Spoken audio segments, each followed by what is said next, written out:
que son los que realmente hacen un trabajo brutal, los ingenieros. Y nosotros un poco nos subimos como conejillo de indias.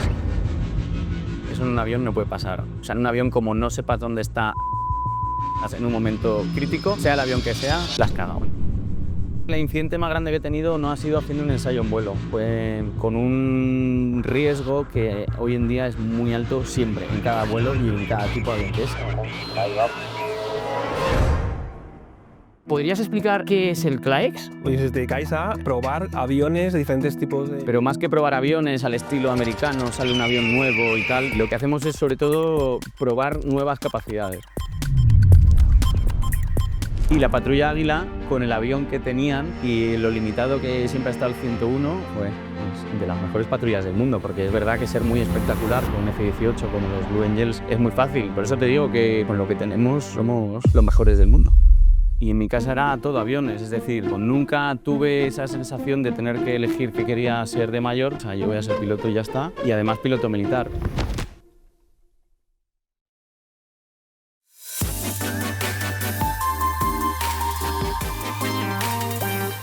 Supersónicos Anónimos, el podcast para tratar tu adicción aeroespacial, con Sergio Hidalgo y Josep Calatayud. Hola, muy buenas a todos, bienvenidos al episodio número 60 de Supersónicos Anónimos. Hoy vamos a hablar de aviones de combate, de aviones militares en general, de múltiples tipos de aviones, porque hoy estamos con Fer. Muy buenas, Fer. ¿Qué tal? Muy buenas. Que es un piloto del Ejército del Aire y del Espacio, que ha volado muchos aviones.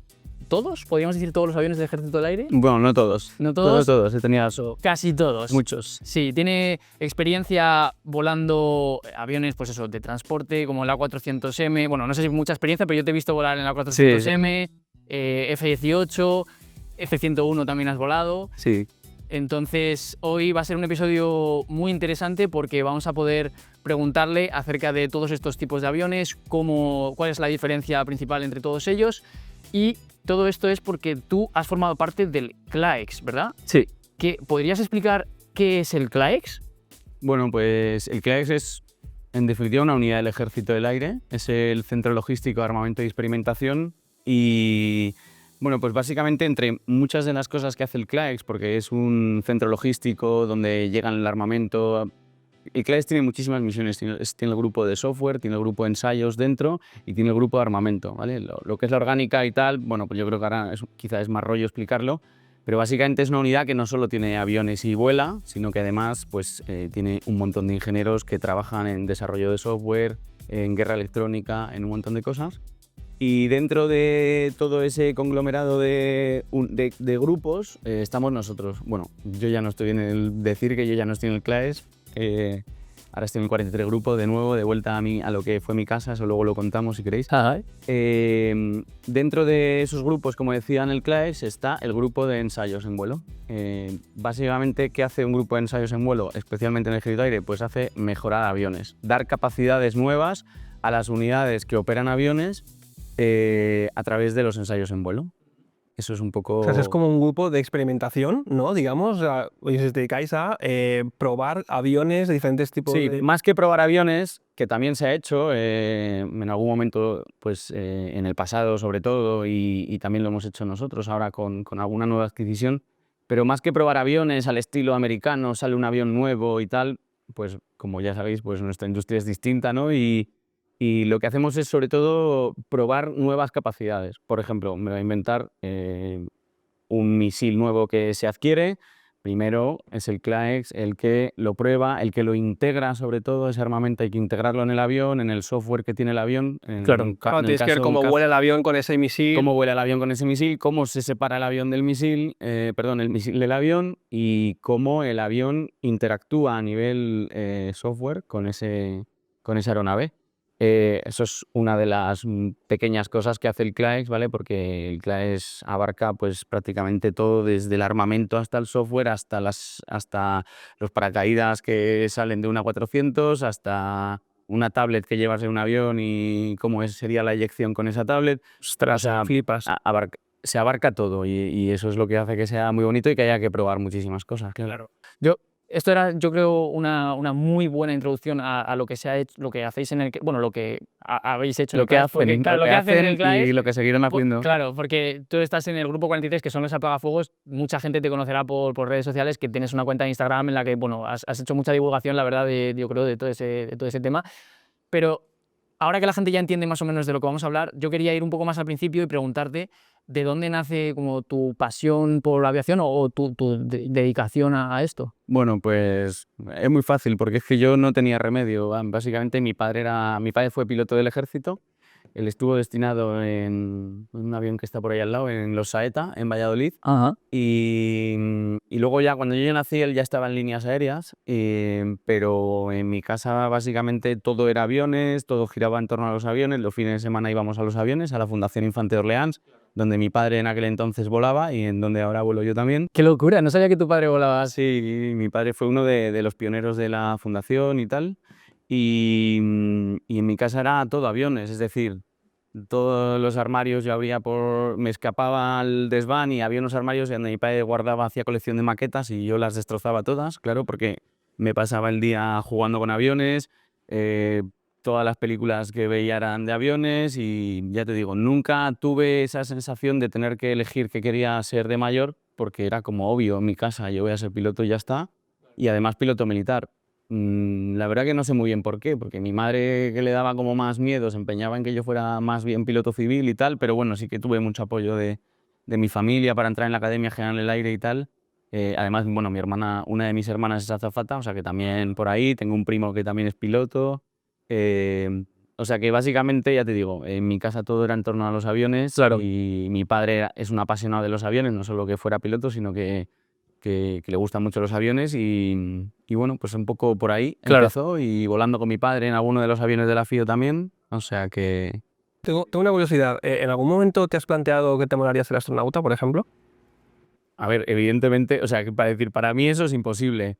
¿Por qué? Pero, por empezar, porque no sé ruso. Aunque he estado un tiempo en Duolingo intentando aprenderlo, pero bueno, a ver, quiero decir, yo soy morralla comparado con la gente que llega a esos niveles, ¿no? Pero sí, por supuesto, o sea, astronauta creo que es lo que todo el mundo que le gusta esto en algún momento se imagina ser, ¿no? Y ¿Cómo le va el salto, no? Quizás. claro, yo me crié... O sea, yo cuando era pequeño jamás pensé que iba a llegar a donde he llegado ahora, que sobre todo en mi paso por el CLAES, el haber podido volar, ahora lo hablamos, ¿no? Pero todos esos aviones que yo jamás pensé ni conocía, porque he volado algunos aviones de otros países. Pero yo te digo, lo que te iba a decir es que yo me crié un poco con esa época del transbordador espacial, ¿no? Y yo me acuerdo que en mi casa había una maqueta enorme del Saturno V, que hoy en día la tengo en casa también. ¿Es la de Lego? Tengo la de Lego, que es de mi novia, y la hemos puesto ahora en nuestra casa, arriba de la... Pero yo tenía una hecha por mi padre, de toda la vida, enorme también, y para mí era flipante, y se separaba la cápsula y tal. Y luego teníamos una del transbordador espacial, entonces, por supuesto, es como una cosa como de ciencia ficción, ¿no? Ya. Pero luego es verdad que cuando abrió la ESA y la convocatoria hace pues 5 años o por ahí, pues es como, joder, a lo mejor aquí yo no llegué a presentarme porque en ese entonces todavía no tenía ni el curso de ensayos, pero sí que en el ponía que se valoraban mucho los cursos de ensayos. De hecho, mucha gente se presentó del mundo de los ensayos y tal. Algunos llegaron bastante lejos y tal. Pero nada, nunca, yo qué sé, además ahora creo que se buscan otro tipo de perfiles y tal, ya no es tanto el piloto de pruebas y tal. Claro, es cierto que al principio sí que los primeros Sí, astronautas los eran primeros todos... astronautas todos eran pilotos de combate y pilotos de pruebas, americanos todos, y todos bebían del mundo de los cazas y de los ensayos en vuelo. Entonces, bueno, pues ya te digo, en el caso de que la ESA fuera a coger un piloto de ensayos, te aseguro que cogería antes a cualquier compañero, vamos, como algunos que conocéis, que están en el CLAES, que son, vamos, ¿no? Espectaculares. Y lo que tú decidiste finalmente fue meterte en el ejército del aire, pero no entiendo muy bien el proceso porque tú fuiste piloto de apagafuegos, luego pasaste al CLAES y ahora has vuelto a ser piloto de apagafuegos. Bueno, pues eso entra dentro de la normalidad realmente del ejército del aire. Básicamente, yo estuve desde el 2014 hasta el 2020, 2021, Navidades del 20 al 21, estuve destinado en el 43 Grupo. pues eso, todas esas campañas, apagando incendios, y luego tuve la suerte y la carambola de que me dieron el curso de ensayos en vuelo. A mí me tocó en mi año hacer el curso de ensayos en España. Luego, si queréis, hablamos de cómo son los cursos, pero básicamente, en este caso, tú pedías el curso y una vez terminabas el curso, miento, en mi caso fue que antes de empezar el curso te destinaban al CLAES, con, lógicamente, la condición de que acabaras el curso de ensayos, porque en el CLAES los pilotos tienen que tener el curso de ensayos para poder operar en el entorno de ensayos en vuelo. Entonces tuve la suerte de que me llegara ese curso, que lo hice en España. Fueron pues desde febrero hasta noviembre, o sea, 10 meses de curso, con parte teórica, parte práctica, muchísimos vuelos, muchísimos aviones. Claro, y ahí estudias todo el tipo de aviones, o sea... Sí, más que estudiar todo el tipo de aviones, estudias cómo vuelan los aviones y estudias muchísimas... Bueno, yo tuve que volver a aprender, entre comillas, matemáticas, porque llevaba años sin hacer ni una suma. Y bueno, pues un poco vuelves a la universidad. Bueno, yo no había pasado por la universidad porque pasé por la Academia General del Aire, pero un poco en el curso había muchos ingenieros aeronáuticos y nos contaban que era un poco parecido a un baño muy grande de lo que puede ser los 5 años de carrera en unos pocos meses muy Claro, es súper intensivo, entiendo. Súper intenso. El curso de ensayos es muy intenso en la parte teórica, sobre todo para los pilotos, que además no hemos visto ese nivel de matemáticas y ese nivel de fórmulas. Y bueno, entonces terminé el curso de ensayos y ya automáticamente pasé destinado como al grupo de ensayos en vuelo del CLAES, donde empecé a funcionar como piloto de ensayos, uno más.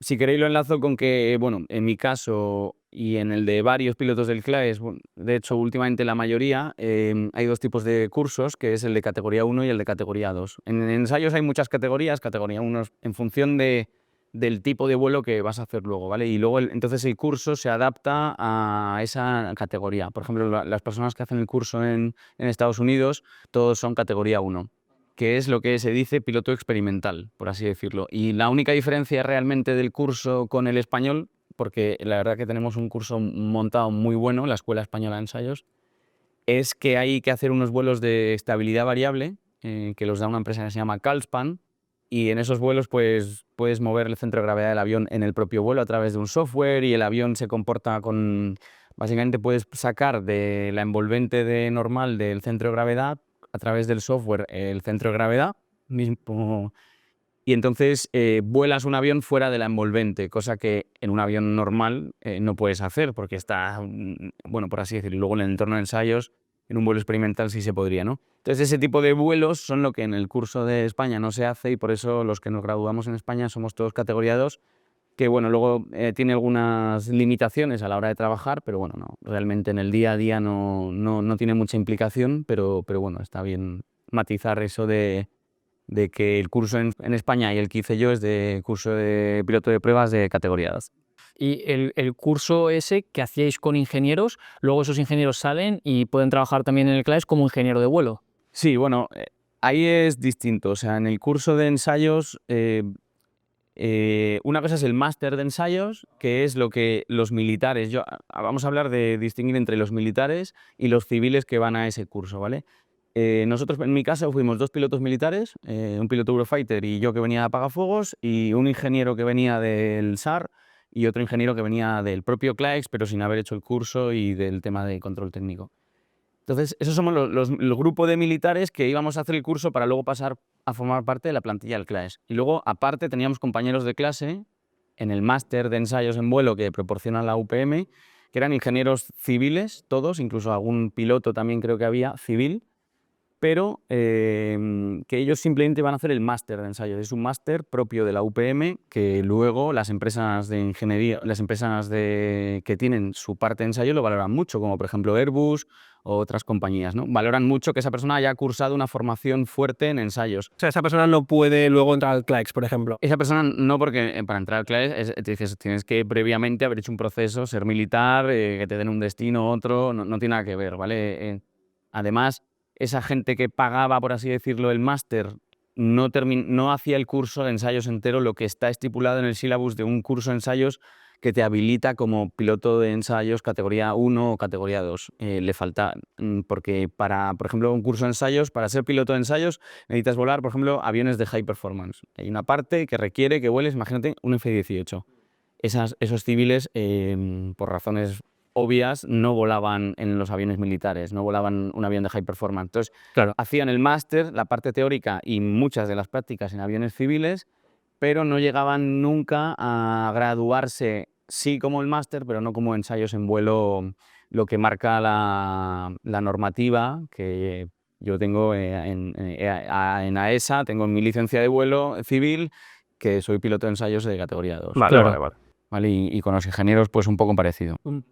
Pasando un poco al tipo de vuelos y demás, ¿cuál es la máxima velocidad a la que has volado, máxima altura y el máximo número de Gs? Pues bueno, esto es una pregunta y bueno, como sabéis, yo no soy piloto de combate, entonces yo me he dedicado prácticamente toda mi vida a volar muy despacio, Claro, muy muy bajo. bajito Vale. y sin fuerzas Gs, simplemente con movimientos así, que es básicamente lo que es el apagafuegos, todo muy despacio y muchas leches en el mar y tal. Entonces, claro, yo hasta que llegué en el CLAES, lo más rápido que había ido había sido en el 101, ¿no? que volamos todos en la academia, pero claro, y luego durante el curso volé F-18 y Eurofighter, tuve la suerte de... ¿Pero por qué hay que volarlo durante el curso? Luego en algún momento más pues he acumulado algunas horas más porque he tenido la suerte de en algunos ensayos tener que subirme con algún compañero y tal, pero vamos, siempre sin acumular mucha experiencia y eso se lo dejábamos a los que venían por supuesto, de los escuadrones de F-18 de Eurofighter. Pero curiosamente, a esas tres preguntas la respuesta es el mismo vuelo. O sea, en el mismo vuelo tuve la suerte de hacer un intercambio con la escuela con EPNER, la escuela francesa, y me dejaron volar un Mirage 2000, cosa que yo, ¡Ostras! lo que te decía, que jamás pensé que volar uno de los cazas más míticos que hay, que ha estado por todos lados.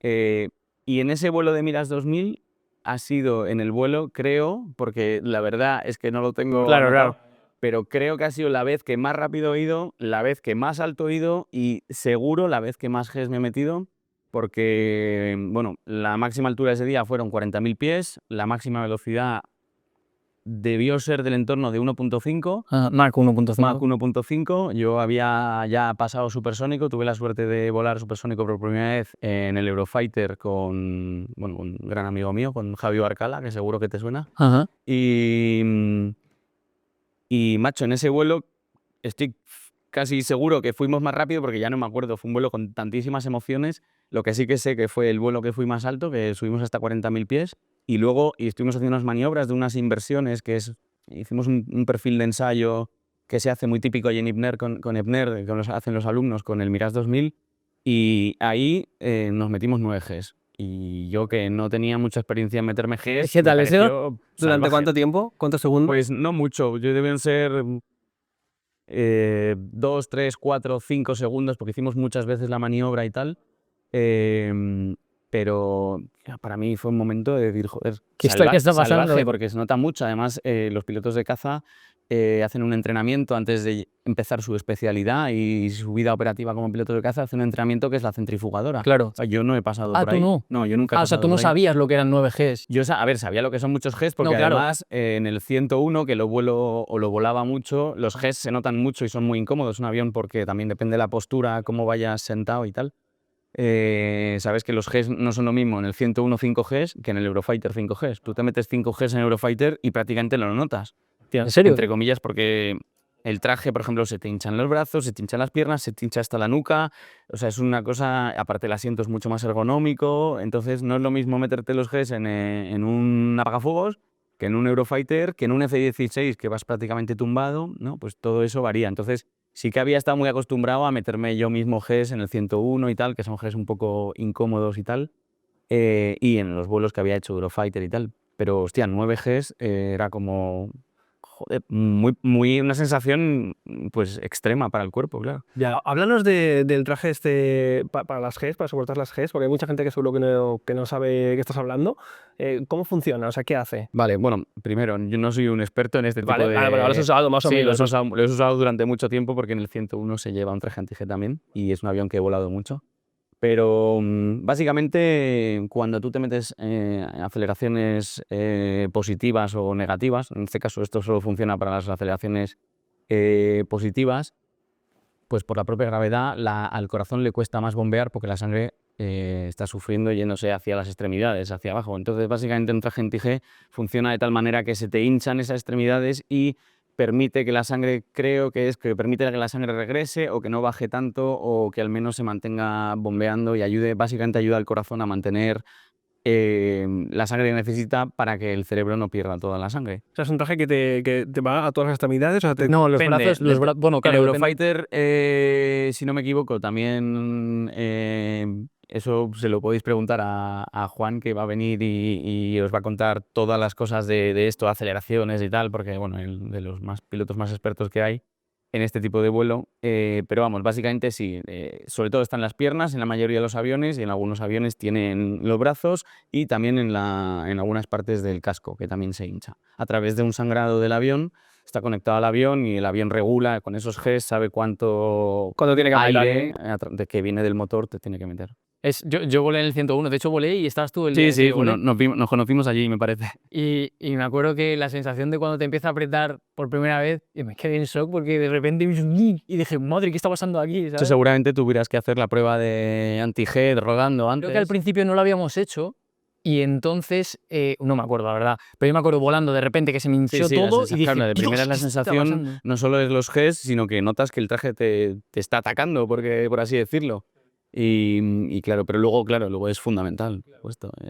De hecho, sobre todo, esto es fundamental básicamente para las maniobras de combate. Cuando un piloto de caza tiene que maniobrar porque tiene que poner el morro donde él quiere o hacer una maniobra evasiva, necesita hacerla a lo máximo que puede estructuralmente el avión. Y para que el piloto aguante lo máximo que puede el avión, pues necesitan ese tipo de Gs para hacer su trabajo, básicamente. ¿Y qué diferencia principal dirías que hay para la gente que a lo mejor no lo entiende muy bien entre lo que haces tú y lo que hace un piloto de combate? O sea, tú haces ensayos en vuelo, pero también en la forma de volar a lo mejor es diferente o... Bueno, a ver, por entenderlo, dentro de los ensayos en vuelo, en realidad, como que todo se empieza a mezclar un poco más entre las especialidades. Pero hay 3 especialidades fundamentales de vuelo como piloto ahora mismo, que son transporte. Hablo del ejército de aire, pero casi lo puedes llevar a cualquier ejército y que es transporte, táctico, estratégico, lo que vienen siendo A400, 330, todos estos aviones 295, ¿no? Y los apagafuegos están encuadrados dentro de esta especialidad, aunque no es transporte, pero sí que son aviones multicrew, polimotores, aviones grandes, ¿no? Y entonces estamos ahí encuadrados. Luego están los pilotos de combate, que no tengo que explicar lo que son. En España, Eurofighter y F-18 y luego el F-5, que es la escuela de cazas. Y luego está la especialidad de helicópteros. De hecho, en ensayos en vuelo no se distingue entre caza, transporte, helicópteros, se distingue entre ala fija y ala rotatoria. Eso es la única diferencia que hay. ¿Qué pasa? Que si tú vas a ensayar con un software para mejorar el software de Eurofighter, ¿a quién prefieres? ¿A un tío apagafuegos o a un tío que viene de Eurofighter y ha hecho el curso de ensayos? Claro, es evidente, ¿no? O sea, en ensayos en vuelo es verdad que todo se mezcla un poco más y durante el curso vuelas un poco de todo y tal, pero no tiene ningún sentido de que alguien que ha volado toda su vida F-18 pues vaya, por ejemplo, yo qué sé, a estar... Bueno, o sí tiene sentido, pero necesita mucha más experiencia, mucho más estudio, mucho más trabajo para llegar a volar una 400 y entender la relación que tiene con la misión, lanzar unos paracaidistas en un sitio o en otro, o lanzar una carga, o meterte en una baja cota con... No, o sea, quiero decir, el background que tú tienes es lo que luego marca un poco qué tipo de vuelo haces en tu vida con ensayos. Claro. Insisto, luego hay muchos casos en los que se mezcla. Yo, por ejemplo, cuando llegué al CLAEX, le di el relevo nos dimos el relevo con un piloto que era de Eurofighter, pero que en el CLAES, por carambolas de la vida, se encargaba de toda la parte de A400. Cuando yo llegué ya llevaba 3 años volando, me parece, A400, había hecho un trabajo excepcional, también porque era un piloto pues Muy bueno, de lo mejor que había en el ejército del aire. Y él, a pesar de venir de Eurofighter y tener esa experiencia de combate, se había pegado sus chapadas, tenía un curso de ensayos que te hace volar todo tipo de aviones, aprendes a volar multicrew, que es una de las cosas más complicadas para los pilotos de caza, no que sea complicado, sino que ellos, como van solos, tienen una manera de volar distinta, que es acorde a lo que ellos vuelan. Y ya te digo, en este caso, pues esa persona llevaba toda la parte A400 y lo llevaba mejor de lo que luego lo llevé yo, a pesar de yo venir de esa especialidad. Entonces, bueno, es complicado, ¿vale? Porque en el ejército en general todo está muy definido, el que es de transporte, el que es de caza y está solo en las unidades tal. En el CLAES todo se mezcla un poco más, hay algunos pilotos de helicópteros que también vuelan algo de ala fija. Yo he tenido la suerte de volar muchos helicópteros con mis compañeros de ala rotatoria en el CLAES y es algo que yo pensé que nunca iba a hacer porque al ser de ala fija Claro. tú ya piensas que tal y en el CLAES pues joder, volar helicópteros... ¿Lo volabas tú? Bueno, he tenido la suerte de volar siempre con alguien, nunca me Claro, he llegado claro. a soltar en ningún helicóptero. He volado casi siempre con el capitán Salvatierra, que es el jefe de la parte de helicópteros del CLAES. Pues con él es con el que he tenido la suerte de volar. En el curso volé Robinson 22, que es un helicóptero civil, y luego he volado el Colibrí, el 135, y tuve la suerte también de, en uno de los intercambios con Estados Unidos, volar Black Hawk, que ha sido uno de los vuelos más bonitos, incluyendo todos, que he hecho en mi vida. Con Qué bueno. Black Hawk allí en Estados Unidos, en el río, entre árboles, con un tío del ejército de tierra de la Army americana, espectacular. Claro. Espectacular. Qué guapo. De los aviones que tenemos en España, ¿te acuerdas si podrías numerar todos en los que has volado, en plan que los has volado tú? ¿Militares? Sí. Sí, Sí. 100%. ¿Pero no lo puedes decir? Pues a ver, empezando así, podemos hacerlo de más grande a más pequeño. He volado 330. No, de más pequeño a más grande, De prefiero. más pequeño a más grande. Bueno, de más pequeño del Ejército del Aire he volado más pequeños la Pillán, Claro, que no solo la volé en la academia. en la academia en tercero, sino que luego cuando llegué al CLAEX, por una circunstancia, todavía en ese momento estaba la Pillán ejerciendo su labor en la academia y tuvieron ahí una cosilla y tuvimos que resoltarnos en la Pillán algunos pilotos para probar un tema de centro de gravedad y tal, una cosa súper interesante. Y tuve la suerte de nada más llegar al CLAES tener que soltarme otra vez en la Pillán y bueno, dedicarnos allí a hacer barrenas, cambiar centros de gravedad y tal, una cosa súper Qué locura, interesante. tío. O sea que Pillán, luego así pequeño también el Colibrí, el helicóptero, que es el de la patrulla ASPA. He volado 101, 235, 295, 295 Whisky, porque que eso todavía no ha llegado... ¿Cuál es la diferencia? No. La diferencia es que es el 295 nuevo, que toda la pantalla son de cristal y tal. Todavía no ha llegado a los escuadrones, un avión que desarrolló hace poco Airbus, pero el INTA adquirió uno y nosotros hemos estado volando estos años el avión del INTA y entonces he tenido la suerte de volar también ese avión, que en el futuro será el nuevo avión de patrulla marítima Claro, y antisubmarina en España. Básicamente es un 295 por fuera, pero la cabina es toda táctil, de cristal. Qué guay. Muy Está chulo. mucho mejor, ¿no? Un avión muy chulo. Sí. Apagafuegos, los dos modelos, el UD-13 y el UD-14, que básicamente es el Bombardier 415, que es el moderno, y el CL-215 Ajá. Turbo, que es el de toda la vida.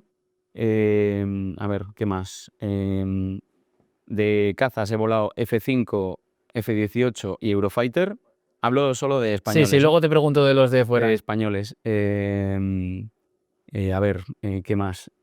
A400. A400, mucho, 330 y luego he volado en cabina, pero no a los mandos en ningún caso, en Falcon 900 y en Airbus 310, pero no a los mandos, sino simplemente en algunos momentos de mi carrera militar que he tenido que me han llevado a algún sitio, Claro. al Grupo 45, pues he tenido la suerte de volar en esos aviones. Bueno, de esa lista se me han olvidado dos. De grande a pequeño se me han olvidado dos que he tenido la suerte también de volar, que es la PC-21. Claro. Justo, bueno, un poco antes de irme del CLAES, para un tema de avión seguidor de lo que está desarrollando Airbus, del A400 apagafuegos, no sé si conocéis un poco ese programa, pues nosotros en CLAES, aparte de apoyarles a nivel, bueno, no documental, sino a nivel de opinión y tal, por nuestra experiencia en apagafuegos, siempre hemos hecho los aviones de acompañante, de seguidor, para sacar vídeo, bueno, por seguridad y también para sacar videograbación y tal. Y en uno de esos vuelos tuve la suerte, antes siempre hacíamos con 101 y ahora lo tratamos de hacer por seguridad con Pilatus. Y tuve la suerte también de volar Pilatus. Y luego un avión clave, que además es español y que además del cual nunca pensé que iba a volar y me hizo muchísima ilusión, fue el Aviocar. No sé si conocéis Sí, el sí. C-212. Sí, de transporte así pequeñito. Un avión mítico en el Ejército del Aire. en el cual tuve la suerte de no solo de volar, sino de llegar a ser instructor y además tuve la suerte de hacer un vuelo en Alcantarilla de lanzar a la PAPEA, Claro, a la ¿en patrulla de serio? paracaidistas. Simplemente de casualidad yo volaba ese avión en el CLAEX y entonces teníamos que hacer un ensayo, no me acuerdo qué teníamos que hacer, y me tenía que recalificar y el avión nuestro no estaba operativo, entonces nos bajamos a Murcia.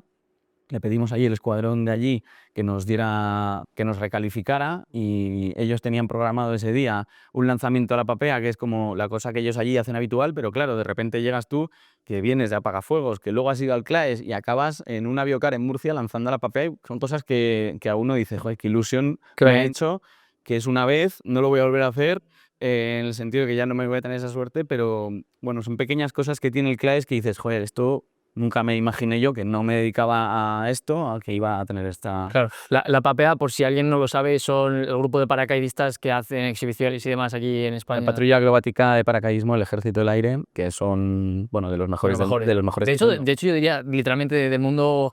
Yo ya no sé a nivel técnico porque yo no. Yo tampoco, pero creo que a nivel patrulla paracaidista militar seguramente sean los Sí, mejores. sí, yo he estado en Estados Unidos viendo air shows y demás y o sea, de verdad, lo que hace la PAPEA es más bonito que lo que se ve en otros sitios. O Sí, sea, sí, no, y o sea, la PAPEA es la mejor, supongo que es orgullo patrio, no lo sé, pero la PAPEA es la mejor patrulla acrobática de paracaidismo del mundo, seguramente, y la patrulla ASPA es la mejor patrulla del mundo, y eso sí que no es solo militar, sino la mejor patrulla de helicópteros del mundo. Porque hay pocas, pero sobre todo porque hacen unas cosas espectaculares y es una patrulla dedicada a eso, aunque luego o sea, aunque son profesores de la escuela de helicópteros. Y la patrulla Águila, con el avión que tenían y lo limitado que siempre ha estado el 101, joder, pues de las mejores patrullas del mundo, porque es verdad que ser muy espectacular con un F-18 como los Blue Angels claro, es muy fácil. es muy fácil, o sea, es decir, solo pasas ya eres espectacular, pero con un avión como el 101 que no suena tanto, que va justo de potencia en maniobras verticales y tal, bueno, ¿qué te voy a contar a ti? Sí, sí, no, ya ves, Tú es has un volado con la patrulla y yo no he tenido la suerte de volar con la patrulla. Y eso que tú volaste con Rafa, ¿no? Sí, ¿Verdad? Que es además verdad. es de mi promoción y no me ha llevado nunca, pero quiero decir que son también de los mejores del mundo. Sí, sí, ¿no? Y O sea, con lo que aterrizaban tenemos... todos juntos a la Sí, vez. sí, sí. Eso no Por lo eso te digo hacían. que con lo que tenemos somos los mejores del mundo. Tengo una pregunta que creo que se estará haciendo todo el mundo. Has pilotado todos los aviones que has dicho ahora. Entiendo que pilotar un avión no es como el que pilota un coche, un Opel y luego se va a un Volkswagen. Es súper diferente. Entonces, antes de coger un avión que para ti es nuevo, entiendo que hay un aprendizaje antes de semanas, días, meses, ¿cuánto? A ver, no, si fueran meses no podrías acumular este número de aviones porque, bueno, a ver, hay varias cosas. Pero yo siempre digo que la diferencia entre eso, entre coger un Ibiza, un BMW o un Serie 1 y un Land Rover, la diferencia es que si tú de repente se pone a llover y no consigues darle al parabrisas, tía, paras un momento, a ver, ¿dónde coño está el parabrisas? Vale. Pero embrague te puede ir diferente, claro. Hostia, empiezas ahí tal, no sé qué. Eso en un avión no puede pasar. O sea, en un avión, como no sepas dónde está algo que necesitas en un momento crítico, sea el avión que sea, la has cagado. Entonces, en el mundo de los ensayos, que básicamente consiste en estar fuera de tu zona de confort siempre y estar cómodo en estar incómodo, eso es un poco lo que en el curso de ensayos, volando tantos aviones, porque se vuelan también muchos aviones civiles, simuladores y tal, lo que acabas es estando cómodo, no estando cómodo en un avión. Porque tú vienes de otras unidades en las que solo te sabes un avión y estás cómodo en ese avión y te lo sabes todo y no tienes dudas, ¿no? Pero cuando no te sabes tanto el avión, pues acabas por sacarle jugo a, por ejemplo, haces un pequeño curso o te haces una pequeña chapada del avión y sabes dónde están las cosas importantes. Aparte de decir que, por ejemplo, cuando vuela, yo por ejemplo, siempre que vuelan a 400, incluso en los ensayos en vuelo y las certificaciones que hemos hecho en las que el piloto de ensayos tiene que ser el comandante de aeronave, porque el avión vuela con un certificado experimental, entonces eso por normativa, el comandante del avión tiene que ser un piloto de ensayos. Pero a mi lado siempre ha habido un piloto que sabía 1000 veces más de la 400 que yo. Entonces, de alguna manera, en esos aviones, en esos ensayos politripulados, siempre se conforman tripulaciones en las que uno conoce el avión, se lo ha estudiado, conoce todo lo que hay que hacer ahora para hacer el ensayo y se ha pegado el estudio con sus ingenieros de lo que quiere ver y sacar el producto que quiere sacar en ese ensayo en vuelo, pero siempre al lado procurábamos y procuraban también los dueños, el escuadrón que nos prestaba el avión para hacer el ensayo, que el piloto que fuera a nuestro lado fuera el más experto o de los más expertos. Entonces eso a nosotros nos daba mucha seguridad. Es decir, yo no tengo, o sea, he volado bastante a 400, pero no tengo la experiencia que tiene un piloto del ala 31 de Zaragoza. Entonces siempre volábamos con uno de sus instructores y entonces en cierta manera, si algo se pone feo que no tiene nada que ver con lo que estamos haciendo en el ensayo, es ese piloto el que va a tener la capacidad, ¿no? Y esto con los cazas pues es un poco distinto porque, por ejemplo, compañeros que venían de Eurofighter llegan al CLAEX y necesitan hacer el curso de F-18, no llegaban y iban al F-18 y se soltaban directamente. Primero hacían un curso reducido porque es alguien con mucha experiencia y sobre todo el cambio entre un Eurofighter y un F-18, pues joder, ya tienes esa experiencia de volar un avión de altas performance, pero hacían un pequeño curso de F-18 antes de volar en el F-18. Y por supuesto luego los primeros vuelos, esos primeros años volando F-18, como en ensayos en vuelos acumulan tan pocas horas, pues van con mucho más cuidado, vas leyendo mucho más, vas no como dirías en tu avión, en tu unidad, en tu avión operativo, sino que vas con mucha más calma, muchas veces leyendo las checklists en vez de haciendo los procedimientos de memoria, ¿no? Vale, es que de eso te quería hablar, o sea, dices que cuando voláis un avión que no habéis volado nunca o que habéis volado poco, siempre vais con un experto que sabe muchísimo de los mejores pilotos de ese avión. ¿Qué aportáis vosotros, los pilotos de experimentos, que no puede aportar esa persona que tiene tanto conocimiento como el avión? Eso de que hablas de las checklists. Bueno, pues yo qué sé, te pongo un ejemplo. La certificación del nuevo paracaídas para lanzar, para hacer despliegues de paracaidistas, que hay que certificar el paracaídas en el A400, ¿no? Vale. El piloto del A400 está todo el día lanzando paracaidistas, porque sabe el procedimiento para lanzar paracaidistas, pero no sabe, no tiene ni el tiempo ni los conocimientos, por ejemplo, para ver qué hay que ver para una certificación. Hay que irse a la normativa y ver qué tiene que tener el paracaídas y qué datos tienes que sacar y qué datos tiene que tener para que sea certificable. Por ejemplo, es un ejemplo que me estoy inventando. Y luego no sabe cómo extraer esos datos. Es decir, por ejemplo, en esa campaña que hablo, que hicimos una campaña muy larga para certificar el nuevo paracaídas español, pues teníamos que sacar con cámaras de trayectografía cuando primero lanzábamos maniquís y Qué guapo, sacábamos tío. estadística. Eso lo hacían los ingenieros, que en este caso el ingeniero que llevó eso era un máquina, como casi todos los que hay allí. Pues sacábamos datos de trayectografía a través de una cámara que lleva un software, fijaba la cabeza del paracaidista, le ponía un casco naranja, entonces conseguíamos con los fiducials poner un punto de referencia en la salida del paracaidista y eso te daba datos estadísticos de saber cuántas veces tenían tendencia, por ejemplo, lanzando por dos puertas en simultáneo, a cruzarse por el centro estadísticamente, que se llama el centering o el crossover, en función de si la tendencia que tienen después por aerodinámica de irse al centro de ese paracaídas o la tendencia que tienen de cruzar el eje del avión. Que es lo que no se quiere, ¿no? No sé, claro, pero eso estadísticamente sucede en algún momento porque es bastante poco, está poco estudiado, por así decirlo. Hay que hacer muchos lanzamientos, pero luego se pueden hacer extrapolaciones y tal. Vamos, a lo que voy, que todo ese estudio que requiere meses de, a ver, ¿cómo vamos a hacer esto? ¿Cómo vamos a dividir esta campaña? ¿Qué quiero? ¿Qué tipo de paracaídas? ¿Cuáles son los balísticos de estos paracaídas? Y por tanto, ¿qué tipo de tal necesito? Todo eso lo hacemos en el CLAES y en el CLAES tenemos, como no estamos yendo a lanzar ayuda humanitaria a Gaza o a sacar operaciones NEO en Afganistán, que es a lo que se dedican ellos, que son también los mejores del mundo, pues nosotros nos pasábamos 2 meses diseñando una campaña de ensayos.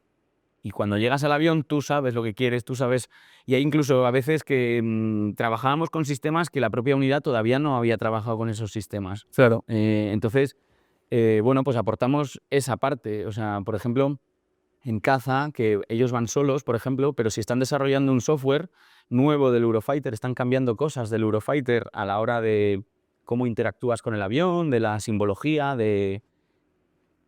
Luego ese software lo van a volar en las unidades. Entonces, también ellos se encargaban de primero volarlo, experimentarlo, evaluarlo luego operativamente y luego presentárselo a las unidades y decir, mira, a partir de ahora hemos cambiado estas cosas en el software de tu avión, porque tú eres el experto en este avión, pero yo he desarrollado este software nuevo, por así decirlo, y tienes que hacer así, así, así, ¿no? Entonces, bueno, es un mundo muy amplio y muy bonito, pero también es muy complejo y a veces sí que había pelea, no pelea, sino esto mismo que te estoy explicando a ti, a veces había que explicárselo a los pilotos operativos del avión que a veces en algunos momentos pues no veían tanto el valor de decir, joder, pero viene este tío que no tiene mucha experiencia en este avión y sin embargo me está explicando algo a mí. Sí, porque tiene un valor, porque tiene un trabajo muy grande detrás. En ensayos en vuelo sobre todo tiene un trabajo de estar sentado en la mesa con tus ingenieros, Claro. que son los que realmente hacen un trabajo brutal, los ingenieros. Y nosotros un poco nos subimos como conejillo de indias, no a nivel de, ay, voy a ver si este avión vuela, no. Es más conejillo de indias de, vamos a sacar los datos que tú me has pedido. Durante el curso de ensayos un profesor, no me acuerdo quién fue, decía, los ensayos en vuelo son como cuando tú estás con una fórmula, has desarrollado teóricamente una fórmula química y entonces ahora, cuando ya tienes un año de estudio de los químicos, ahora te metes en una sala con los guantes estos raros y juntas y explota. Ahí está, Mick. Y entonces sales de esa sala y apuntas, vale, pues el bromo no hay que juntarlo con el tal, porque tú, tal, no sé qué. Y entonces dices, joder, pues esto no sé qué ha pasado, pues entonces te pones a estudiar, no sé qué, y te pasas otros 3 meses diciendo, bueno, pues ahora vamos a hacer otra prueba, ¿no? Pues esos son los ensayos en vuelo. O sea, requiere un trabajo en tierra y O tal. sea, es que ser ingeniero de ensayos en vuelo es la mayor fantasía que puede tener cualquier ingeniero. O sea, estás probando cosas que molan, no diría diario, pero bueno, estás trabajando en campañas. Todo el rato. O sea, los ingenieros de ensayos en vuelo, joder, y además vuelan. O sea, quiero decir que si un ingeniero, yo qué sé, también le gusta esa parte de volar, nosotros, a no ser que sea en un F-18 monoplaza y ese ensayo sea en un F-18 monoplaza, que de esa manera normalmente se van a una estación de enlace para poder dirigir al piloto que está volando desde tierra, pero en el resto de vuelos, si el avión es biplaza, siempre se mete un ingeniero. Qué bueno. Al menos eso lo hacemos en el CLAES, es decir, yo siempre en los vuelos de A400 me llevaba 2 ingenieros, pero porque son ellos los que dirigen. O sea, el ingeniero de ensayos es el que dirige, Claro. es el director de la orquesta, y el piloto ejecuta lo que el ingeniero le va diciendo, vale, ahora, vale, venga, cancela este punto, no me vale. Quiero que vueles a esta velocidad, quiero que hagas esto, vale, ahora no, cancelamos esto, no me está gustando, vamos a lanzar así. Y eso lo hace el ingeniero de ensayos y el piloto va a lo que Hace le lo que dicen. va Hombre, diciendo. luego a veces que los binomios que se conforman, a lo mejor el piloto tiene más experiencia y lleva un poco más la batuta, pero debe ser un poco el ingeniero el que lleva Claro. todo eso. Y ese tipo de pruebas que hacéis los pilotos de ensayo como tú, no se pueden hacer en simuladores, entiendo. Depende de la prueba, depende de lo que quieras ver. Hay una parte muy grande también de los ensayos en vuelo que consiste en certificar o desarrollar simuladores y que tienes que ver que funcionan igual que en la realidad y tal. Y mucha parte se hace en simulador. O si te vas a preparar para una campaña de ensayos, pues primero para no gastar, lógicamente, dinero o para no poner en riesgo determinadas cosas o determinadas maniobras, primero las entrenas en simulador. Entonces depende de lo que quieras ver. Es verdad que hay cosas que no son replicables en el simulador. Si tú quieres ver cómo el misil está enlazando con el avión, no lo puedes ver en un simulador. Lo tienes que ver en el avión de verdad y tienes que volar en el avión. O si quieres ver una separación del misil o de la bomba con el Eurofighter, no puedes hacerlo en un simulador. O si quieres lanzar paracaidistas. Pero sí hay mucho uso del simulador en ensayos en vuelo en la preparación de la misión. Eso seguro. Claro. Vale. Qué locura. Y hablando un poco de la IA, que está súper de moda y demás, tú, dentro de lo que se pueda contar, obviamente, sin tal, pero entiendo que los aviones militares a lo mejor quieren poder incorporar sistemas de IA o algo así. Te voy a ser sincero, estoy seguro de que sí. Estoy seguro que eso llegará en el futuro y estoy seguro que hay programas por ahí con la nube de combate que interactúan a través de la inteligencia artificial y tal, pero no soy un experto en eso para nada y estoy seguro de que hay programas y de que Estados Unidos ya está trabajando en esto muy por delante de todos. Pero vamos, yo en el CLAES nunca he llegado a trabajar con inteligencia artificial más allá de escribir algún correo en inglés con ChatGPT. Eso es todo lo que he trabajado con la IA Claro. hasta ahora. Ajá. ¿Y hay alguna cosa que haya cambiado mucho o que te hayan comentado tus compañeros del CLAES en los últimos años gracias a la tecnología? Por ejemplo, yo que sé, antes no hacíamos este tipo de cosas, pero gracias a tener este tipo de ordenador... Bueno, pues lo que te comentaba, por ejemplo, ahora en el CLAES, en el tema del desarrollo de software que hacen en F-18 Eurofighter básicamente, lo que tienen son bancos. Entonces, por ejemplo, ese desarrollo de software que hacen para integrarlo en el avión, antes de irse al avión, lo prueban en un banco. O sea, es como si fuera el avión, Como pero si sin fuera, ser el avión. sí, como si fuera una especie de simulador, pero no es un simulador. O sea, es como una especie de sistemas reales del avión, y entonces ahí sí puedes probar si ese software, antes de irte al avión y que te dé fallo en el avión o que no te guste lo que has integrado. Algo muy sencillo, pero imagínate una chorrada, pero la simbología de cuando bajas el tren en el HAT. No sé dónde si esto lo han sí, hecho. sí. Pero esa simbología a lo mejor la quieres variar porque te genera confusión en el HAT a la hora de bajar el tren, pues que te parezca un 3, en vez de 3 patas, que te parezca un 3. Me lo estoy inventando totalmente, eso no existe. Pero pues si yo lo quiero mejorar, primero lo hablo con los ingenieros, ellos van a picar un software, lo van a probar en un banco y luego una vez el piloto lo aprueba, pues sí, esto mira, esto me gusta que sea así, entonces ya se integra en el avión, se hace esa subida del software, se prueba, se integran todos los demás sistemas. En este caso, imagínate, pues tendrías que subir, bajar el tren, ver qué pasa, lo que tiene que pasar y tal, y luego ya se le entrega a la flota y se hace una verificación y tal. Bueno, no soy, insisto, no soy un experto en este tema de integración de software, porque nunca he hecho integración de software, eso lo hacen mis compañeros allí. Pero sí, por supuesto que a la hora de los simuladores y este tema sirven para mejorar el proceso, por así decirlo. ¿Y hay campañas conjuntas con otros países? Por ejemplo, imagínate que se quiere integrar, no tengo ni idea de si, por ejemplo, el misil Meteor lo puede tirar un F-18. Si hubiera varios países que quisieran... 100%. Se hacen campañas, pues eso, lo que estás diciendo, un misil que es europeo y que lo van a tirar desde un avión que lo tienen varios aviones europeos. Los resultados que tú obtengas a otros países les pueden valer, es decir, la telemetría que ha dado el misil en un lanzamiento que ha sido, además, normalmente esos lanzamientos se hacen fuera de España, estos lanzamientos de misiles, por ejemplo, del Taurus o tal, siempre se han hecho tradicionalmente fuera de España. Pues sí, por supuesto, esos resultados pueden valerle a otras naciones para hacer sus propias integraciones. A lo mejor luego ellos requieren, oye, pues no, pero vamos a hacer un vuelo tal. O por ejemplo, en A400 hay un sistema que se llama el cross parachuting a nivel EATC, a nivel europeo, con las naciones que operan A400 y otros aviones de transporte, en la que se comparten resultados de campañas para que, por ejemplo, que Francia ha integrado el paracaídas TP2Z en su avión A400, pues a lo mejor yo ya necesito hacer una campaña de ensayos de 20 vuelos, a lo mejor con probar esto, esto y esto, y los resultados de los franceses que me valen porque operan el mismo paracaídas y el mismo avión, aunque seguramente tengan distinta normativa o distinta metodología, pero seguramente esos resultados me valgan. No es todo lo fluida esa información entre naciones, al menos lo que yo conozco en la parte de transporte, como nos gustaría, pero sí se hace y sí se usa esa información. ¿Pero por el tema burocrático o porque hay reticencia en compartir? No, reticencia ninguna, al final somos casi todas naciones aliadas. No es reticencia, es más, sí, burocracia. Al final, pues eso, acaban las unidades las unidades de ensayos acaban en su día a día, que es brutal el volumen de trabajo, y acabas por... Pero vamos, que sí se hace y por supuesto sí es necesario, y estoy seguro que en otros sitios se hace habitualmente. Es decir, si el F-35 va a integrar, bueno, F-35 no, porque lo venden estanco y no dejan que otros países hagan nada, ¿no? Pero yo qué sé. Sí, un F-18 que lo han operado muchos países, Claro, un F-18, el F-15, estoy seguro que si los israelíes le integran al F-15 una nueva bomba tal, pues estoy seguro que si los americanos, que no lo sé, operan F-15E, van a dar por buena esa validación, esa integración que han hecho, claro, esa certificación. Luego también cada país tiene sus entidades certificadoras y ahí la normativa y tal, esto es un poco confuso y además es una locura, bastante rollo. Sí, no, o sea que... una cosa que a lo mejor ya han probado los franceses, a lo mejor a los estadounidenses, por tener ahí FAA exactamente la misma cosa, claro, a lo mejor no le vale. Claro, porque la normativa es distinta, aplica a otras cosas, eso es un poco confuso.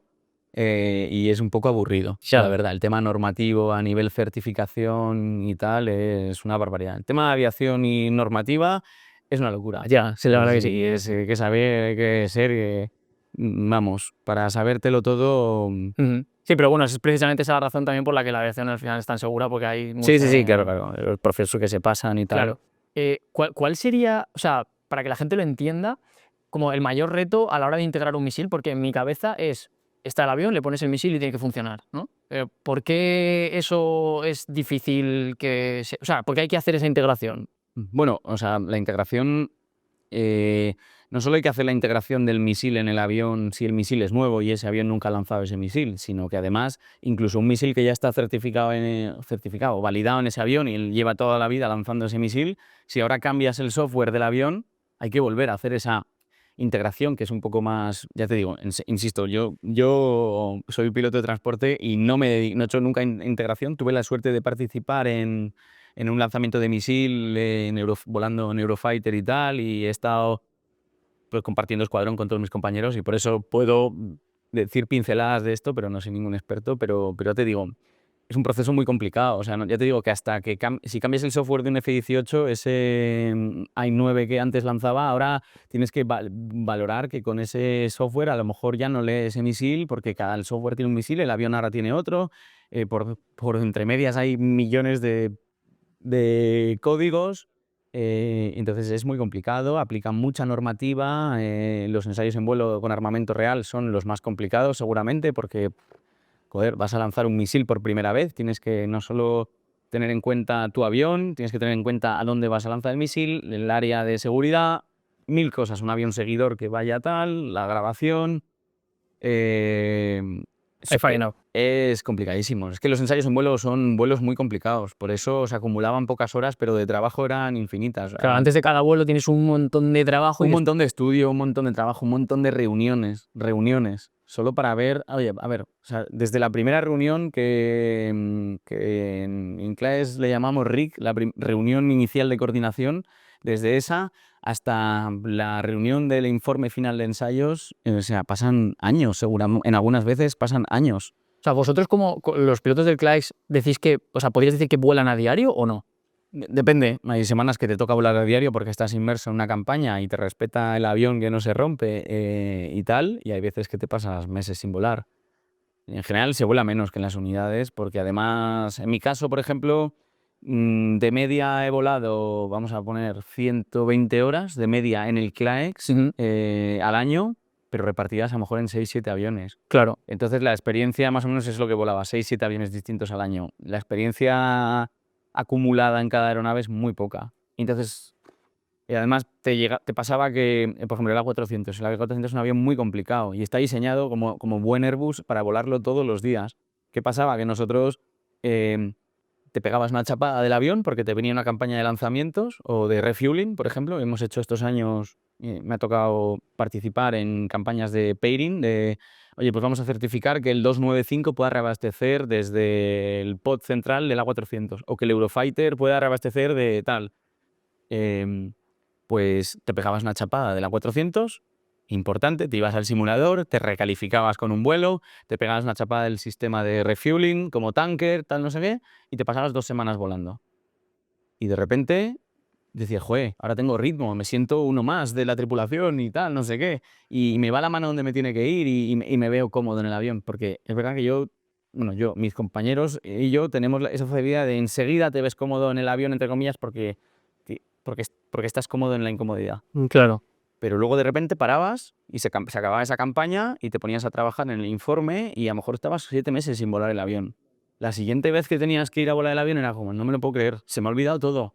Entre comillas. Sí, por supuesto. Se me ha olvidado todos los procedimientos de emergencia, se me han olvidado y era vuelta a empezar. Y eso es fatigante. O sea, acaba de decir, joder, esto me lo sabía y ahora me lo tengo que volver a estudiar porque llevo 7 meses sin poder volar porque la rueda del trabajo diario me ha tenido volando, me lo voy a inventar, 295 y he estado volando otra cosa que no tiene nada que ver y luego estuve, yo qué sé, en un curso y ahora he estado con el 101 porque estábamos, yo qué sé, volando una campaña con la patrulla de vela. Y se me ha olvidado el 400. Y ahora tengo que volver porque tengo una campaña de lanzamientos y me tengo que volver a... No, por supuesto, luego esto cuando empiezas a recuperarlo y te pones con los procedimientos, Vas reciclando cosas. te vuelve todo. Y el primer día que te sientas en la cabina normalmente te vuelve todo. Pero es duro. Pero entonces, o sea, conocéis todos los aviones, eso es lo que me fascina, que conoces, o sea, no de memoria porque tal, pero si haces así y dices, vale, esto era... Sí, cuando vuelves, ya te digo, yo ahora, por ejemplo, imagínate, llevo un año sin volar 295, pero yo estoy seguro que me siento en la cabina, hago así y digo, vale. Ya me acuerdo. Me acuerdo, Sí. más o menos. Ahora me tendría que chapar procedimientos de emergencia, acción inmediata, tal, no sé qué, porque se te olvidan. Y sobre todo porque vuelas, porque al menos mi cabeza, no sé cómo funcionan las demás, cuando metes otra cosa normalmente sale algo. Ya. O sea, no sí. es un bucle infinito. Y me pasó, por ejemplo, cuando llegué de nuevo al apagafuegos. Yo llevaba unos años sin volarlo y eso que había sido mi avión de toda la vida, tenía muchísimas horas y yo recuerdo la primera vez, venía de volar a 400 mucho y aviones más grandes o reactores que ibas embutido y de repente llegué a la cabina del apagafuegos, que era mi avión de toda la vida y fue como, joder, yo no estaba aquí nunca.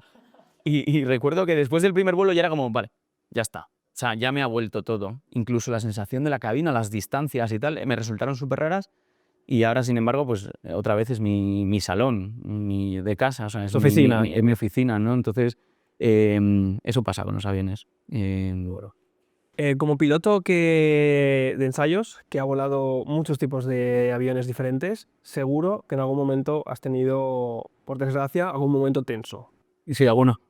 ¿Podrías decirnos así el momento más tenso que hayas dicho, Tenso a nivel riesgo, ¿te refieres? ¿Algún incidente? Sí, algo que haya podido pasar. Bueno, a ver, la verdad que el incidente más grande que he tenido no ha sido haciendo un ensayo en vuelo. Ha sido estando en el CLAES y fue con un riesgo que hoy en día es muy alto siempre, en cada vuelo y en cada tipo de avión, que es el riesgo aviar. El riesgo aviar, los pájaros, los buitres. Es un riesgo en el que estamos todo el rato, todos sometidos a él. Porque hay muchas maneras de mitigarlo, pero es difícil. Hay veces que te la zampas. Entonces, bueno, ya te digo, el incidente más grave que ha sido con un buitre, pero así en ensayos en vuelo, a ver, momentos tensos de decidir si tengo que, venga, con el A400 hago un lanzamiento del viento está al límite, es un lanzamiento experimental con los paracaidistas, no sé qué. Nos ha fallado una puerta en vuelo, eso me ha pasado un problema eléctrico, tuvimos un lanzamiento que encima la meteo estaba ahí y tal, no sé qué, pero está todo tan controlado y tenemos, o sea, es una cadena de equipo tan buena, es decir, que no eres tú solo ahí tomando la decisión, sino tienes un ingeniero detrás que se lo sabe todo tal. Entonces, así en ensayos en vuelo, ya te digo, es que está todo tan controlado que incluso en el lanzamiento de misil más difícil que dices, joder, sabes perfectamente si pasa esto voy a hacer esto, si pasa esto voy a hacer esto, si llego hasta aquí ya ha llegado tal, si el avión ha hecho esto, aquí aborto, si el avión no ha hecho esto, sigo hasta aquí. Y todo eso está en tus tarjetas de ensayo. Entonces, en ensayos en vuelo es verdad que tienes poca duda. Es todo lo contrario a lo que es un vuelo de extinción de incendios, por ejemplo, por enlazarlo con algo que es lo que hago hoy en día, ¿no? Que ahí no hay nada. Ahí es todo artesanal y todo es un poco, entre comillas, ¿me entiendes? Pero es mucho más improvisación porque no sabes lo que viene después, no sabes lo que hay detrás del humo, no sabes lo que hay detrás de la loma, no sabes qué hay en el bajo desembalse, ¿no? Entonces, bueno, por ponerlo en contraposición, creo que el mundo de los ensayos es todo lo contrario. Como estás un poco enfrentándote a lo desconocido, necesitas tener todo el rato plan B, plan B, plan B, plan B.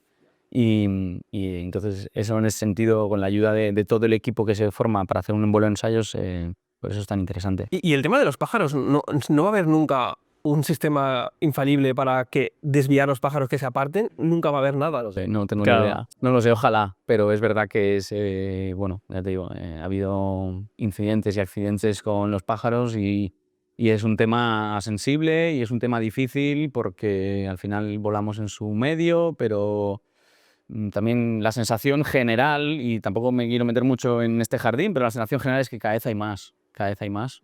¿Más accidentes te refieres? No, más pájaros. Más pájaros y mi sensación, y esto es solo mi percepción personal, que es que cada vez hay más. Yo cada vez veo más y cada vez tengo que esquivar más y nunca había tenido incidentes y ahora pues parece que en los escuadrones suele haber. El problema este que has dicho que tuviste con un buitre, ¿que te chocaste con él y con qué avión estabas? Con un 101. Con 101 te comiste un buitre. Sí, bueno, básicamente. Tampoco hay que profundizar mucho más, pero básicamente sí. Pero vamos, ya ha pasado con otros aviones, ha pasado en otros tipos de vuelos, o sea que básicamente es un problema que está ahí, pero bueno, que oye, como cualquier otro, ¿no? Como cualquier otro. Sí, como pero la es de locos que, o sea, después de las locuras que hacéis, bueno, locuras, que ensayos en vuelo, de probar no sé qué y tal, al final el mayor riesgo es un pájaro. Sí, bueno, no he dicho que sea el mayor riesgo, digo que es un riesgo ahora cada vez más habitual. Ya. No sé si es el mayor. Y que es imprevisible, sobre todo. Claro. Casi como Es tenéis todo imprevisible, súper... bueno, se puede ver rutas de migración, horas del día en el que es más probable, alturas más probables, ¿no? Tiene sus medidas de mitigación, pero hay veces que te encuentras pájaros donde no pensabas que iba a haber pájaros, ¿no? Y entonces, bueno, pues es complicado. ¿Hay algún detalle técnico de tu trabajo que consideres importante transmitir a la gente que nos pueda estar viendo, yo que sé, pues por ejemplo, que pues lo que has dicho antes de que tenéis muchas reuniones antes de cada vuelo o algo así curioso que puedas contarnos. Del trabajo del CLAES. Bueno, a ver, pues que requiere mucho esfuerzo, básicamente. Es un trabajo que te requiere... Es un trabajo precioso porque te mantiene muy actualizado con el mundo de la aviación en general. Es decir, cuando tú estás en una unidad solo ves tu película. Una de las cosas que más a mí me ha gustado de ese paso de casi 5 años en ensayos en vuelo, que es casi lo normal de permanencia, hay gente que se queda mucho más, ¿eh? Pero lo que más me ha gustado es asomarme a muchos balcones, a muchos sitios. Es decir, yo venía de un mundo en el que es es la extinción de incendios, es el avión que es, está súper acotado, pero igual que el que viene del Eurofighter de su misión, es la high performance, es la aviación de caza que es súper exclusiva y súper... y tiene sus procedimientos y es una pasada, ¿no? Pero estás ahí y no conoces qué pasa cuando lanzas un paracaidista, ¿no? Y cuando te acercas al CLAES, pues tienes la suerte de no solo el hecho de volar muchos aviones, sino de estar en muchas unidades, ver la problemática de otros pilotos, de otros ingenieros. Es lo que te digo, te asomas a muchos balcones y eso te da una perspectiva de cómo se hacen las cosas en otros sitios que te abre muchísimo la mente y entiendes muchísimas cosas. Y luego, una cosa muy bonita para mí, que no solo soy piloto, sino que soy un friki de los aviones. O sea, me gustan los aviones, me gusta la historia de la aviación, vengo de vez en cuando aquí al museo, o sea, quiero decir, me gustan mucho los aviones.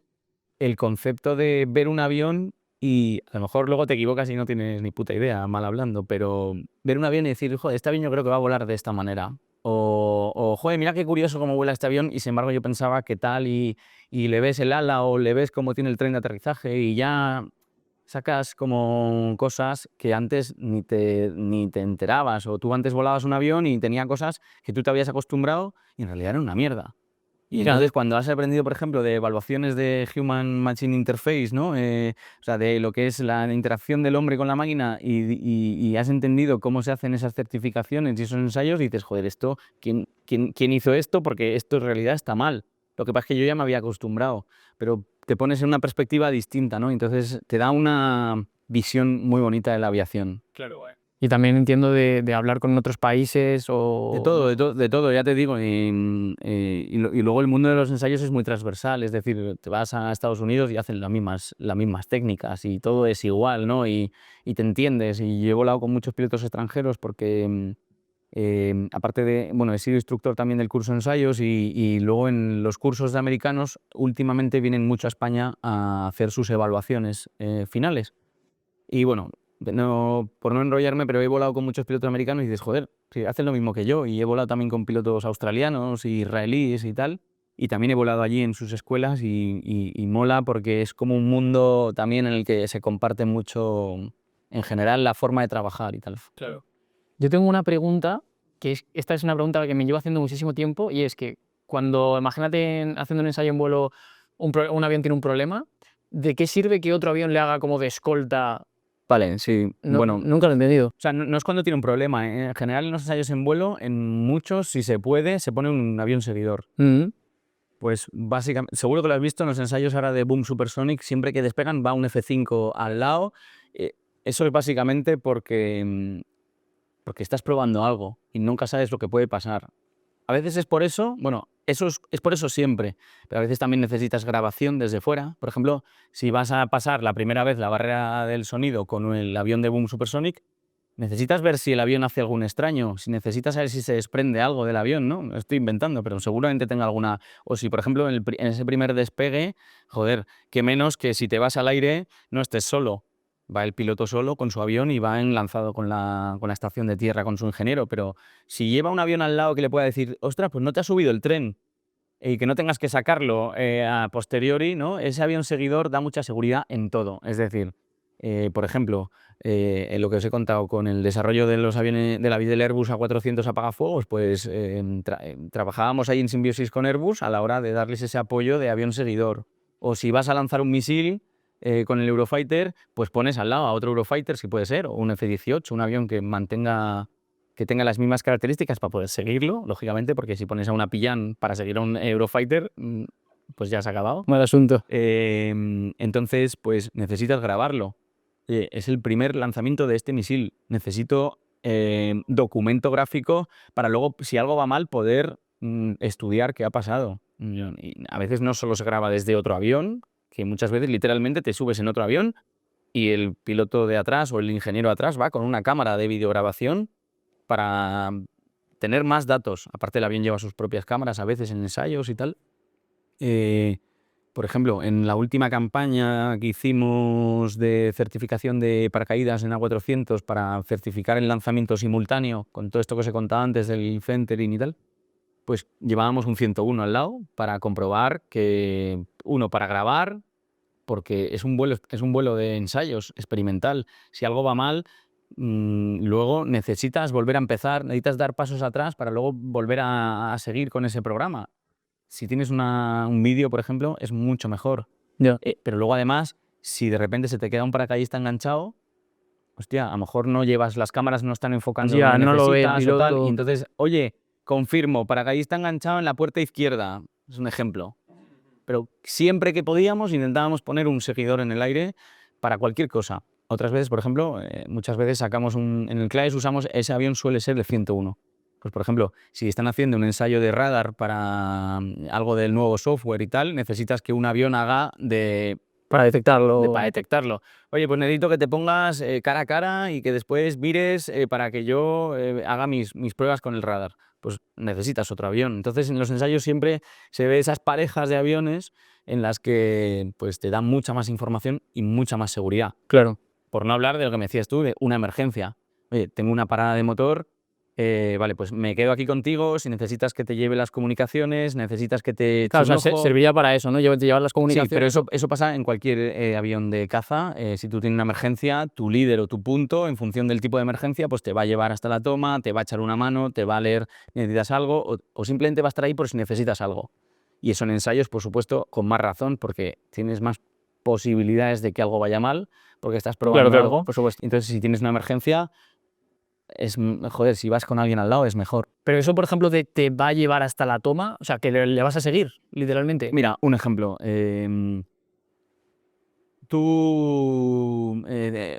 Hay mala meteo y tú te vas arriba a una zona delta a probar un nuevo software que ha cambiado la simbología del ILS. ¿Sabes lo que es el ILS? Es el sistema para aterrizar cuando hay mala visibilidad, ¿no? Lo voy a poner muy sencillo. Cuando estás arriba, de repente el avión, como es el primer vuelo con ese software, tiene un fallo y no tiene un fallo eléctrico y no te pinta bien lo que necesitas para aterrizar con mala visibilidad. Pues a lo mejor, en el caso de llevar un seguidor, oye, pues mira, tengo fallo ILS, me pongo de punto y me voy a la toma contigo. Entonces el avión simplemente se pone a formar al otro, que el otro no es un avión experimental, no estaba probando nada, simplemente está dando apoyo. Va con un software ya probado y certificado, que es el que vuela en la flota siempre, para que no fallen los dos aviones a la vez, ¿no? Por así decirlo. Entonces, oye, es un ejemplo tonto, ¿no? Pero oye, te llevo hasta la toma porque a mí me ha fallado todo lo que yo llevaba, o me ha fallado el BOR y no tengo cómo apuntar a mi campo, o me ha fallado toda la navegación, o se me ha quedado un misil colgando y necesito que alguien vaya chequeándome hasta el final que ese misil se mantiene donde está para... Cualquier cosa. Básicamente es un tío que llevas al lado. O sea, si tú vas por la calle y tienes un problema, mejor ir con un colega al lado, ¿no? Pues ya está. Es un poco parecido a eso. Bien. Vale. Bueno, por ir terminando ya la entrevista, me gustaría preguntarte acerca de los aviones extranjeros que has podido volar.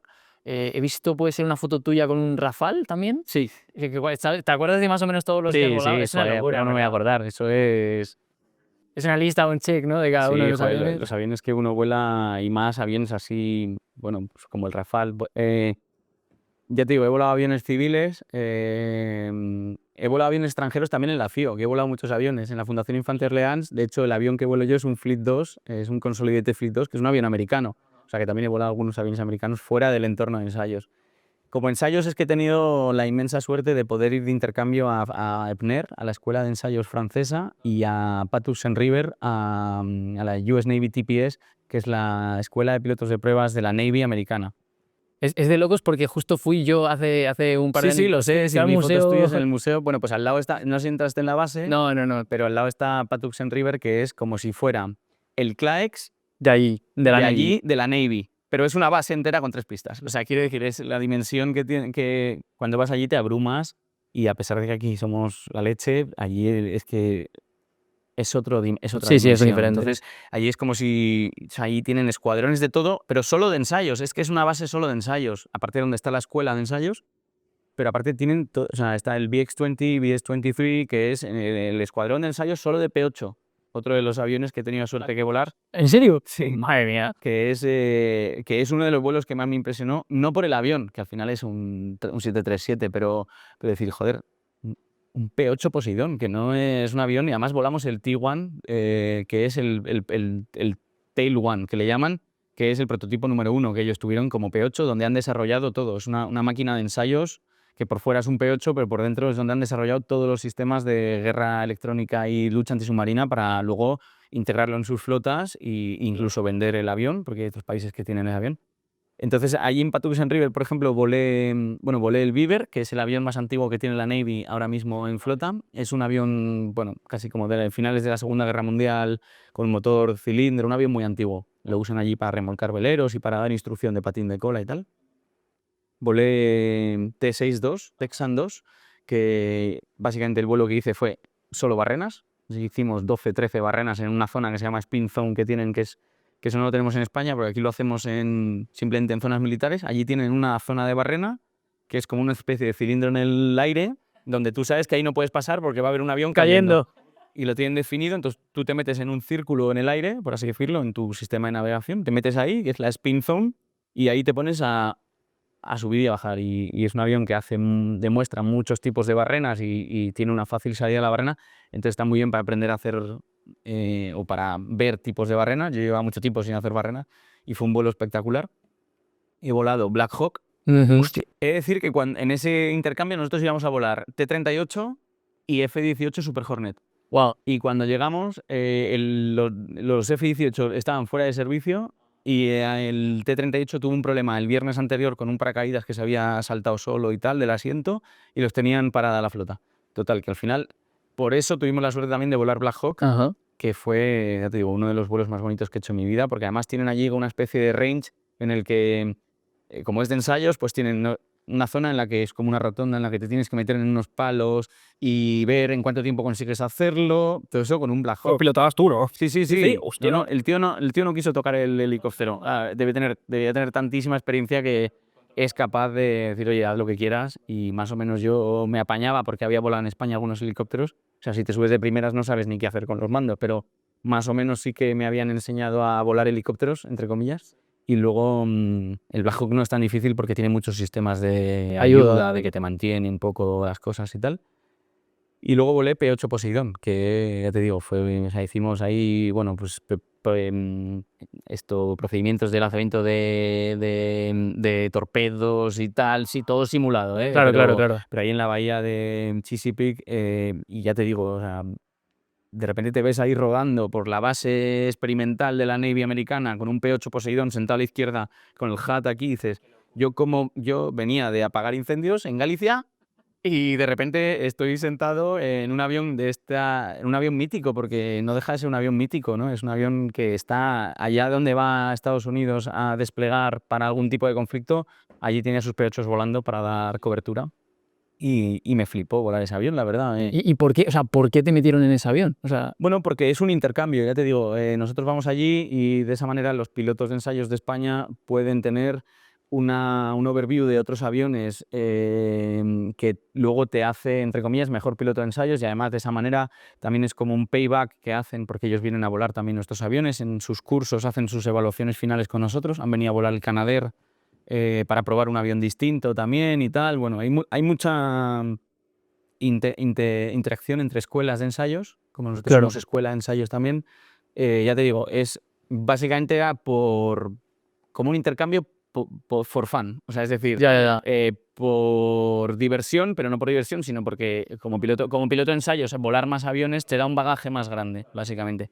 Entonces, ya te digo, este fue uno de los vuelos más bonitos que he hecho. De hecho, creo que Fran Medina, que es mi compañero, el piloto de transporte que ahora está en el CLAES y que lleva toda la parte de transporte y que hemos estado juntos estos años, creo que él y yo somos los primeros pilotos españoles que lo hemos volado. No estoy seguro, pero creo que sí, ¿vale? Y eso, joder, Y además fue un vuelo muy bonito, nos dejaron hacer lo que quisimos un poco.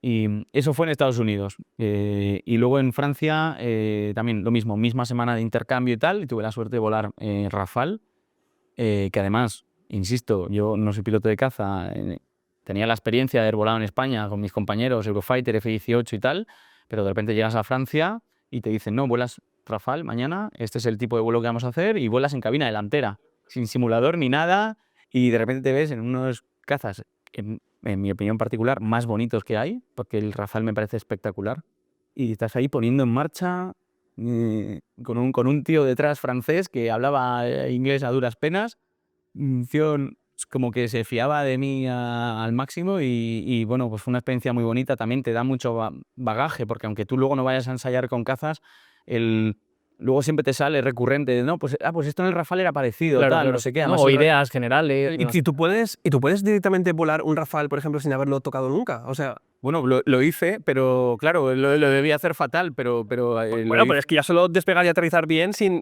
me parece bueno, que- pero hombre, te pegas un poco de chapada la noche anterior, te dan un briefing muy grande, aparte llevas un tío de seguridad detrás, evidentemente no te sueltas en un Rafale el primer día. Yo qué sé, pero los botones, las palancas, tal, son... Sí, no, claro, o sea, te lo tienes que, o sea, yo me pegué una pequeña chapada de, oye, sobre todo en la puesta en marcha solo se puede hacer desde delante, algunos procedimientos de emergencia de parada de motor no se pueden hacer desde atrás, tal, o sea, tienes que, o sea, no es en plan, llego y me subo, no, requiere un proceso y requiere también eso, la experiencia también de piloto de ensayos de ver un poco, de estar un poco cómodo, incluso para alguien de transporte, insisto, en un Rafale. No estaba cómodo, pero bueno, salió bien el vuelo y tal, y fue un vuelo espectacular, haciendo una baja cota ahí en una bahía ahí en Saint-Marie-de-la-Mer. Un vuelo espectacular, o sea, de estos vuelos que dices, no me lo puedo creer. Y luego a los 2 días tuve la suerte de volar Mirage 2000 igual, y que también era un avión que me encantaba. Y esos han sido, o sea, a nivel de aviones extranjeros, esos han sido los que... ¿Hay mucha diferencia de potencia entre los dos?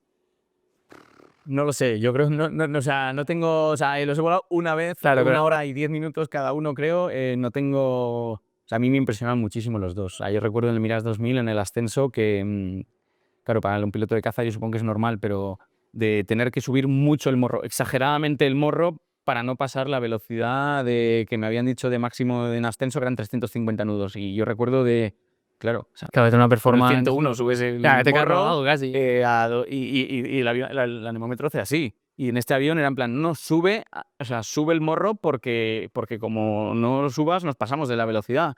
Y claro, acabas ascendiendo a nivel del mar, que está la base francesa, y con sin cargas de bomba ni nada, pues con el posquemador es que sube, o sin posquemador, subes casi así vertical. prácticamente. Tienes que subir el morro, entiendo, para que la gravedad haga que vayas menos rápido. Claro, o sea, Claro, sí, más vertical. Claro, más vertical. Pero bueno, de esto os va a contar, ya digo, el siguiente que venga al podcast, Juanito os contará muchísimas cosas más de estas.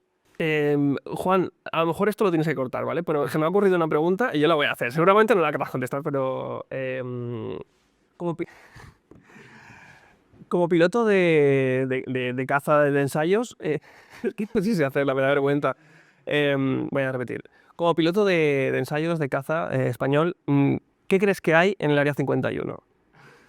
Bueno, eso se lo tienes que preguntar a un piloto de caza si es que sabe la respuesta. Yo no tengo ni idea. Yo supongo que habrá marcianitos verdes, pero yo no tengo ni idea. Pero el Área 51 en realidad es también un poco, hacen ahí ensayos y demás de... O sea, sinceramente, no tengo mucha idea de lo que hay. Si lo supiera, tampoco te lo iba a decir. Pero vamos, ya te digo yo que un Mindundi español no sabe lo que hay en el Área 51. Ajá. Y vamos, muchas cosas que tampoco, por ser piloto del ejército, no sabes. O sea, es decir, a veces parece como que te pones un uniforme y te sabes todos los chismes de la corona española desde hace 1000 años. Yo no sé nada. No, pero eso está bien que lo digas porque seguramente mucha gente piensa que simplemente por ser del ejército tal ya tenéis conocimiento. Nosotros trabajamos nuestro día a día y a lo mejor, no sé, cosas que no se sabe. No creo ni lo sepan muchas veces ni los políticos. Ya. O sea, yo no sé. Sé mi trabajo y lo hago lo mejor posible, pero no sabemos nada especial que no puedas saber tú. Tenemos una última pregunta que siempre hacemos a los invitados y es si hay algún canal de YouTube que estés enganchado ahora y que veas, yo que sé, que llegues a tu casa y digas, pues mira, a ver si este que sigo ha subido un vídeo o algo así. ¿Sueles ver YouTube a menudo? ¿O Sí, exclusivamente. De hecho, no veo la tele. Pues os interesa mucho esta pregunta porque siempre salen canales como... Claro, Pero no quiero que me digas Ibai. Claro, Quiero que me digas... Quiero que digas una cosa de nicho, una cosa que te guste mucho. Que cuando hagas YouTube digas, ostras, a ver si ha subido este creador o un vídeo de esto. A ver, yo veo mucho tema de viajes porque también, Sí, aparte, verdad. yo me dedico. Me gusta mucho viajar y participo con algunas tal. Y colaboro mucho con un compañero mío que es de mis mejores amigos, pero además es mi ídolo. O sea, que es Diego Cortijo, que es un explorador español que montó una empresa de exploración y de una plataforma de exploración donde también hacemos viajes y tal. Y pues básicamente lo que veo es mucho contenido suyo porque él también sube vídeos, también a nivel audiovisual lo hace espectacular y sube muchos contenidos de viajes y tal y me gusta mucho, aunque siempre que va a subir algo no es como si lo subes tú, que lo veo porque lo has subido, sino él me dice, oye, mira, a ver, que voy a subir esto. A veces a un fallo o lo que sea. Y me encanta. ¿Cómo se llama el canal? Bueno, Diego Cortijo y la empresa se llama Ruteon. Vale.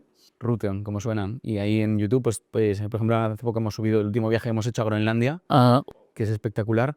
Y luego sigo, bueno, no sé, es publicidad gratuita, pero bueno, a ti te sigo mucho, por supuesto, todo lo que tú subes lo veo. Pero sigo mucho un canal que me encanta por la forma que tiene de transmitirlo a nivel de viajes, que se llama Ramilla. No sé si lo conocéis, pero Ramilla mejor. de Aventura, Claro. es un chaval que sube viajes. Se va de viaje a sitios absurdos, normalmente, lejísimos. Claro. A ver, ya no, cuando yo lo empecé a ver, no lo veía, o sea, es decir, no era muy conocido. Lo que pasa es que lo hace tan bien que... Es muy bonito, ¿eh? Cuando descubres un canal que tiene muy pocos seguidores, Está pequeño y de repente dices, va hostia, creciendo. este canal es buenísimo, seguro que acaba triunfando. Y luego ves como sí. Sí, pues el tío esto lo hace muy bien porque viaja y no tiene mucha producción detrás. Él viaja simplemente con una cámara, normalmente viaja solo y tal. Y viaja a sitios muy guays y el tío además habla ruso, entonces por ejemplo ahora ha ido al Polo Norte en un barco ruso y mola porque el tío interactúa con la gente en ruso y luego te lo explica y tal, mola a mí. Ese canal me gusta. Muy bien. Vale, pues yo creo que podemos dejar aquí. ¿No queréis saber nada de Apagafuegos? Es que queremos hacerlo en otro podcast. Eso queremos hacerlo en otro Vale, podcast. Sí. Yo sé que tú quieres hablar de eso porque... Bueno, hombre, lo que pasa es que habla mucho de ensayos, pero realmente voy aquí con los farses de lo que es la aviación más Otro bonita, día- de la aviación más bonita que hay. Sí, ya. Vamos a hacer un podcast solo dedicado Claro, a a los apagafuegos. apagafuegos. Es súper interesante. Entonces me invitáis otro día. Pues sí, Perfecto. sin problema. Muchísimas gracias, Fer, de verdad, por haber estado por aquí. Pero tenemos unas preguntas con los miembros del canal, que esto son unas preguntas así un poco más personales, es una tontería. Esto es gente que nos apoya monetariamente, un euro, 2 al mes, y para que conozcan un poco mejor a los entrevistados y demás. Así que dejamos por aquí el episodio. Muchísimas gracias, gente, por estar por aquí por el episodio 60. Sí. Y vamos con las preguntas para los miembros del canal. Los miembros del canal tendrán una versión extendida de este vídeo, ya sabéis, y con estas preguntas que le vamos a hacer ahora a Fer. Sí. Fer, muchísimas gracias de verdad Nada, por haber a venido por vosotros, aquí. un placer. A la gente le va a haber flipado seguro. Muy bien. Vale, miembros, nos vemos en el próximo podcast. Adiós. Hasta luego. Adiós.